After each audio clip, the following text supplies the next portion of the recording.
ಹಿಂದೆ ಉದ್ಭವ ಮೂರ್ತಿಯಾಗಿ ಕುಟುಂಬದ ಹಿನ್ನೆಲೆಯಿಂದ ರಾಜಕಾರಣಕ್ಕೆ ಬಂದವರು ಮೊದಲು ಹಿಂದೆ ನಡೆದ ಪ್ರಕರಣವನ್ನು ಸ್ಪಷ್ಟ ಮಾಹಿತಿ ಪಡೆದು ಮಾತನಾಡಬೇಕಿತ್ತು. ಈಗ ಮಾತನಾಡಿರುವ ಎಂಎಲ್ಸಿ ಸೂರಜ್ ರೇವಣ್ಣಗೆ ಬುದ್ಧಿ ಭ್ರಮಣೆ ಆಗಿದೆ ಎಂದು ಕಾಂಗ್ರೆಸ್ ಜಿಲ್ಲಾ ಮಾಧ್ಯಮ ವಕ್ತಾರ ದೇವರಾಜೇಗೌಡ ದೂರಿದರು. ಪತ್ರಿಕಾಗೋಷ್ಠಿಯಲ್ಲಿ ಬುಧವಾರ ಮಾತನಾಡಿ, ಕಳೆದ 3 ವರ್ಷಗಳ ಹಿಂದೆಯಷ್ಟೇ ರಾಜಕೀಯಕ್ಕೆ ಉದ್ಭವ ಮೂರ್ತಿಯಾಗಿ ಕಾಲಿಟ್ಟಿದ್ದಾರೆ. ಎಂಎಲ್ಸಿ ಅನುದಾನ ಬಿಟ್ಟು ವೈಯಕ್ತಿಕವಾಗಿ ಸರ್ಕಾರದಿಂದ ಎಷ್ಟು ಅನುದಾನ ತಂದಿದ್ದಾರೆ. ಈ ಸಂದರ್ಭದಲ್ಲಿ ಆಸಿಡ್ ದಾಳಿ ಪ್ರಕರಣವನ್ನು ಪ್ರಸ್ತಾವಿಸುವ ಅಗತ್ಯ ಇರಲಿಲ್ಲ. ಪ್ರಕರಣ ಸಂಬಂಧ ಆರೋಪಿಗೆ ಶಿಕ್ಷೆಯಾಗಿದ್ದು ಮುಕ್ತಾಯಗೊಂಡಿರುವ ವಿಷಯವನ್ನು ಪ್ರಸ್ತಾಪಿಸುವ ಅವಶ್ಯಕತೆ ಇದೆ ಎಂದು ಹೇಳಿದರು. 2001 ಫೆಬ್ರವರಿ 21ರಂದು ಸೂರಜ್ ರೇವಣ್ಣ ಅವರಿಗೆ ಬುದ್ಧಿ ಭ್ರಮಣೆಯಾಗಿದೆ. ದೇವೇಗೌಡರು ಹಾಗೂ ಅವರ ಸಹೋದರ ಬಸವೇಗೌಡರ ನಡುವಿನ ಕೌಟುಂಬಿಕ ಕಲಹದ ಹಿನ್ನೆಲೆಯಲ್ಲಿ ಆಸಿಡ್ ದಾಳಿ ಪ್ರಕರಣ ನಡೆದಿದೆ. ಬಸವೇಗೌಡರ ಮಗ ಜ್ಞಾನೇಶ್ವರ ನ್ಯಾಯಾಲಯದಲ್ಲಿ ನಾವೇ ವಕಾಲತ್ತು ಮಾಡಿದ್ದೇವೆ. ಈ ಬಗ್ಗೆ ಸ್ಪಷ್ಟ ಮಾಹಿತಿ ನನ್ನ ಬಳಿ ಇತ್ತು. ಇದರಲ್ಲಿ ಸಂಸದ ಶ್ರೇಯಸ್ ಪಟೇಲ್ ಅವರ ತಾತ ಪುಟ್ಟಸ್ವಾಮಿ ಗೌಡರ ಪಾತ್ರ ಇಲ್ಲವೇ ಇಲ್ಲ ಎಂದು ಸ್ಪಷ್ಟಪಡಿಸಿದರು.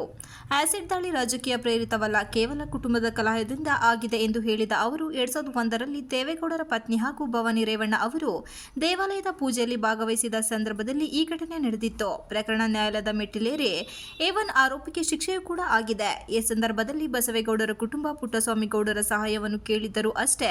ಈ ಘಟನೆ ನಡೆದ ಸೂರಜ್ ರೇವಣ್ಣ ಅವರಿಗೆ ಸುಮಾರು 12 ವರ್ಷ ಪ್ರಾಯ ಇರಬಹುದು. ಆಸಿಡ್ ಪ್ರಕರಣದಲ್ಲಿ ಬೇರೆಯವರ ಮೇಲೆ ಗೂಬೆ ಕೂರಿಸುವ ಕೆಲಸವನ್ನು ಸೂರಜ್ ರೇವಣ್ಣ ಮಾಡಬಾರದು ಹಾಗೂ ಪ್ರಕರಣ ಈಗಾಗಲೇ ನ್ಯಾಯಾಲಯದಿಂದ ತೀರ್ಪು ಹೊರಬಿದ್ದಿದ್ದು ಆರೋಪಿಯು ಶಿಕ್ಷೆಯನ್ನು ಅನುಭವಿಸಿ ಆಗಿದೆ. ಇದೀಗ ತನಿಖೆ ವಹಿಸಬೇಕು ಎಂಬುದು ಮೂರ್ಖತನವಾಗಿದೆ ಎಂದು ಟೀಕಿಸಿದರು. ಪಿಎಂ ಸಿಎಂ ಸಚಿವರಾದ ಕುಟುಂಬಕ್ಕೆ ಆನೆ ಕಾರಿಡಾರ್ ನೆಪವಾಗಲಿಲ್ಲವೇ? ಕೇವಲ ಲೆಟರ್ ಹೆಡ್ನಲ್ಲಿ ಕೇಂದ್ರ ಸಚಿವರಿಗೆ ಮನವಿ ಪತ್ರ ನೀಡಿದರೆ ಸಾಲದು ಎಂದು ಸೂರಜ್ ರೇವಣ್ಣ ಟೀಕಿಸಿದ್ದಾರೆ. ಬಾರಿ ಸಚಿವರಾಗಿ ಅಧಿಕಾರ ನಡೆಸುವ ದೇವೇಗೌಡರ ಕುಟುಂಬದಿಂದ ಜಿಲ್ಲೆಯಲ್ಲಿ ಆನೆ ಕಾರಿಡಾರ್ ಮಾಡಲು ಏಕೆ ಆಗಲಿಲ್ಲ? ಈ ಸಂದರ್ಭದಲ್ಲಿ ಅವರಿಗೆ ಇಚ್ಛಾಶಕ್ತಿ ಇರಲಿಲ್ಲವೇ ಎಂದು ಪ್ರಶ್ನಿಸಿದರು. ಯಾರೇ ಒಬ್ಬ ಜನಪ್ರತಿನಿಧಿ ಸಾರ್ವಜನಿಕವಾಗಿ ಮಾತನಾಡುವ ಮುನ್ನ 10 ಬಾರಿ ಯೋಚನೆ ಮಾಡಬೇಕು. ಸಾರ್ವಜನಿಕ ವೇದಿಕೆಯಲ್ಲಿ ಎಂಎಲ್ಸಿ ಸೂರಜ್ ರೇವಣ್ಣ ಅವರು ಅವರ ಕುಟುಂಬದವರೊಂದಿಗೆ ಮಾತನಾಡಿ ಹಿಂದೆ ನಡೆದಿರುವ ಪ್ರಕರಣ ಕುರಿತು ಸ್ಪಷ್ಟ ಮಾಹಿತಿಯನ್ನು ಪಡೆದು ಮಾತನಾಡುವ ಬುದ್ಧಿ ಬೇಕಿತ್ತು ಎಂದರು. ಎಚ್.ಡಿ. ಕುಮಾರಸ್ವಾಮಿ ಅವರೇ ಪೆನ್ ಡ್ರೈವ್ ಹಂಚಿರಬಹುದು. ಪೆನ್ ಡ್ರೈವ್ ಹಂಚುವ ಮೂಲಕ ಶ್ರೇಯಸ್ ಪಟೇಲ್ ಸಂಸದರಾಗಲು ಎಂಬ ಸೂರಜ್ ರೇವಣ್ಣ ಆರೋಪ ಸತ್ಯಕ್ಕೆ ದೂರವಾದದ್ದು. ಪೆನ್ ಡ್ರೈವ್ ಅನ್ನು ನಿಮ್ಮ ಕುಟುಂಬ ಸದಸ್ಯರೇ ಹಂಚಿರಬಹುದು ಎಂದು ಅನುಮಾನಿಸಿದರು. ವಿಚಾರವನ್ನು ಯಾಕೆ ಹೇಳ್ತಾ ಇದ್ದೀನಿ ಅಂತಂದ್ರೆ, ಸತ್ಯ ಘಟನೆ ಬಂದಿದ್ದೀನಿ ಗೊತ್ತಿದ್ರಿಂದ ರಾಜಕೀಯ ಹಿನ್ನೆಲೆಯಲ್ಲಿ ಮಾಡಿದ್ರು ಅಂತ ಹೇಳಿತಾರಲ್ಲ, ಪೊಲೀಸ್ನವ್ರು ತನಿಖೆ ಮಾಡೋ ಕಾಲಕ್ಕೆ ಅದೇ ಆರೋಪಿಯನ್ನ ಸಾಹಿತ್ಯ ಹೇಳಿಕೆ ಮಾಡ್ಕೊಂಡಿದ್ದಾರೆ. ಸೂರಜ್ ರೇವಣ್ಣವರೇ, ನೀವು ಬೇಕಂದ್ರೆ ಇವತ್ತು ಕೂಡ ಇದು ನಿಮ್ಮದೇ ಪೊಲೀಸ್ ಸ್ಟೇಷನ್ ದಾಖಲಾತಿ ಇದಾವೆ, ಕೋರ್ಟ್ನ ದಾಖಲಾತಿ ಇದಾವೆ, ಸಾರ್ವಜನಿಕರ ಕಾರ್ಡವು ಹೋಗಿ ನೋಡ್ಲಿ ಯಾವ ಕಾರಣಕ್ಕೆ ಘಟನೆ ಮಾಡಿದ್ದಾನೆ ಅಂತ ಸಾಹಿತ್ಯ ಹೇಳಿಕೆ ಕೊಟ್ಟಿದ್ದಾನೆ. ಅದ್ರಲ್ಲಿ ಎಲ್ಲೂ ರಾಜಕೀಯ ಹಿನ್ನೆಲೆ ಇಲ್ಲ. ನಿಮ್ಮ ಕುಟುಂಬದಲ್ಲಿ ಯಾರ್ಯಾರು ಯಾವ್ಯಾವ ರೀತಿ ತೊಂದರೆಯನ್ನ ಬಸವೇಗೌಡ ಕುಟುಂಬ ಕೊಡ್ತಾ ಇದ್ರು ಅನ್ನೋದನ್ನ ವಿವರವಾಗಿ ಹೇಳಿದ್ದಾರೆ. ಅಲ್ಲಿ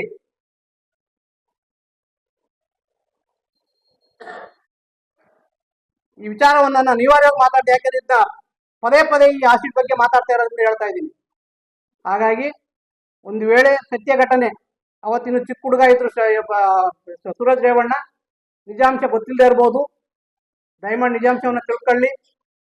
ಇನ್ನು ಮುಂದಕ್ಕಾದ್ರೂ ಆ ಆಸಿಡ್ ಪ್ರಕರಣವನ್ನ ಬೇರೆಯವ್ರ ಮೇಲೆ ಗೂಬೆ ಕೂರಿಸ್ತಕ್ಕಂಥ ಕೆಲಸ, ಬೇರೆಯವ್ರ ಮೇಲೆ ಆಪಾದನೆ ಮಾಡ್ತಕ್ಕಂಥ ಕೆಲಸ, ಪುಟ್ಟಸ್ವಾಮಿಗೌಡ ವಿರುದ್ಧ ಮತ್ತು ಆ ಕುಟುಂಬದ ವಿರುದ್ಧ, ಶ್ರೇಯಸ್ ಪಟೇಲ್ ವಿರುದ್ಧ ರಾಜಕೀಯಕ್ಕಾಗಿ ಬಳಸ್ಕೊಳ್ತಕ್ಕಂಥದ್ದು ಬೇಡ ಅನ್ನೋ ಒಂದು ಸೂಕ್ಷ್ಮ ವಿಚಾರವನ್ನು ನಾನು ತಮ್ಮ ಮೂಲಕ ಹೇಳಲಿಕ್ಕೆ ಇಷ್ಟಪಡ್ತೇನೆ.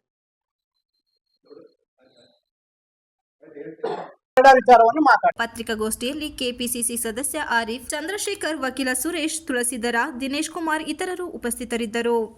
Srinivas, TV 46 Malenadu news, Hassan.